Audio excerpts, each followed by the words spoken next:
So hello guys, welcome back to our channel Kumar Rupsa. আশা করি আপনারা সবাই খুব ভালো আছে, আমরাও খুব ভালো আছি। তো গাইস, আজকে হলো পৌষ মাসের শেষ দিন, তো অর্থাৎ পৌষ পার্বণ। তোমাদের সবাইকে জানাই শুভ পৌষ পার্বণ। তো গাইস, আজকে আমি সকালটা শুরু করছি আমার কাঁপুনি ঝাঁপুনি দিয়ে, কারণ তো আমাদের বাড়ি থেকে এরকম নিয়ম আছে যে আমাদের ফ্যামিলিতে কেউ মরে গেছে বা কোনো আত্মীয় স্বজন মরে গেছে, তো তাদের শুভ কামনা করতে এই পৌষ পার্বণের দিন সকালবেলা পুকুরেতে জল ফুল চাল দিয়ে তাদের শুভ কামনা করতে হয়। তো চলো, আমি সকালটা পুরো স্নান দিয়েই শুরু করব। তো চলো, ভিডিওটা স্কিপ না করে দেখতে থাকো আমি সারাদিন কী করি। তো চলো। তো গাইস, আমার বর যখন ঘুমিয়ে থেকে লাস্টে ওঠে, আমার ঘরের অবস্থা ঠিক এই রকমই হয়, বিছানার অবস্থা। আর আমি যখন ঘরে ঢুকি তো হলো তো পুরো লুকটা চেঞ্জ। তো কেমন লাগছে অবশ্যই তোমরা কমেন্টে জানাবে। ইয়ে, তো দেখো এই আমাদের ঠাকুর ঘর, এবার হবে পুজো দেওয়া। তো চলো স্নানটা এখন সেরে আসি। টানটা না। তো গাইস, এখানে চাল টাকা ফুল রেডি হয়ে গেছে, তো এবার আমি স্নান করতে যাবো। ইয়ে, তো গাইস এখন আমি স্নান করতে রেডি।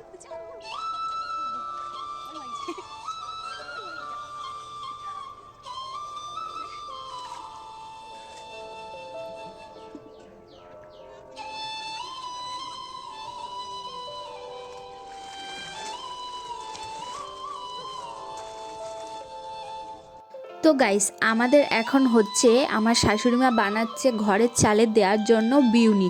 তো গাইস, আমাদের কিন্তু সকালবেলাতেই বিউনি ফেলা হয়, আর সকালবেলা থেকেই ওই পিঠে খোলাটা জ্বালা হয়। তো কাদের কাদের কেমন হয় অবশ্যই তোমরা কমেন্টে জানাবে। তারপরে আমি এখানে করে নিচ্ছিলাম আমাদের ঘরে চারিদিকে আলপনা। তো আলপনাগুলো কেমন হয়েছে অবশ্যই তোমরা কমেন্টে জানাবে। তো একবার এক ঝলক দেখে নাও।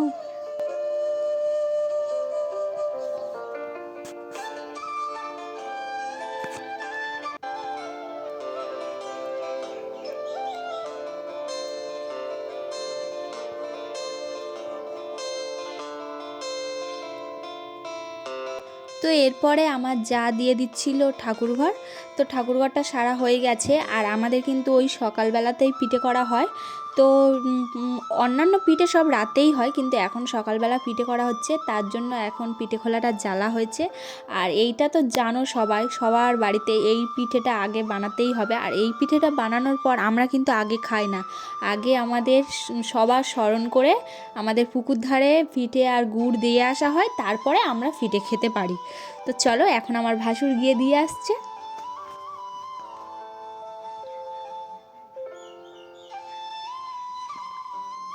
তো তারপরে আমি একটু ঠাকুর ঘরে গড় করে নিলাম। এবার গড় করার পরে এবার আমি বিউনিগুলো ফেলে দেবো একে একে সব ঘরে।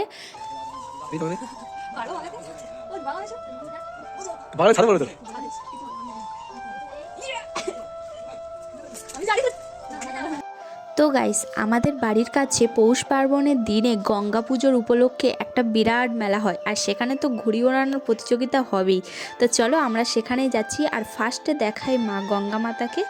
তো একটু সবাই দর্শন করে না, তারপরে এখানে দেখো ঘুড়ি কেটে গেলে এই কাদার মধ্যে বাচ্চারা কেমনভাবে শুধু ছোটে শুধু জাস্ট দেখো, আর প্রচুর ছেলেমেয়েরা সব ঘুড়ি ওড়াচ্ছে। আর তো চলো, তারপরে এখানে কিন্তু মহাপ্রসাদেরও ব্যবস্থা করা হয়েছে, খিচুড়ি। তো অনেক অনেক দর্শনার্থীরা খাবে, তো দেখো ভিডিওটা স্কিপ না করে। তো গাইজ দেখো কত বড় বড় মানুষ আমার ভিডিওতে এসে হাই করছে, আর এদের সাথে আমার বড় একটু ফটোশ্যুট করে নিল। আর দেখো এদিকে কাণ্ডটা, খিচুড়ি খাওয়ার পরেও মেয়ের ভাই আমরা ফুচকা তো মাস্ট খেতেই হবে, এবং ফুচকা খাওয়ার পরেও কি আর চুপ থাকা যায়। এখানে আমি আমড়া মাখা নিয়েছিলাম, আর সেটা খেতে খেতে বাড়ি চলে আসলাম। তো ভিডিওটা কেমন লাগলো অবশ্যই তোমরা কমেন্টে জানাবে, আর বেশি বেশি করে শেয়ার করবে। টাটা, শুভ পৌষ পার্বণ।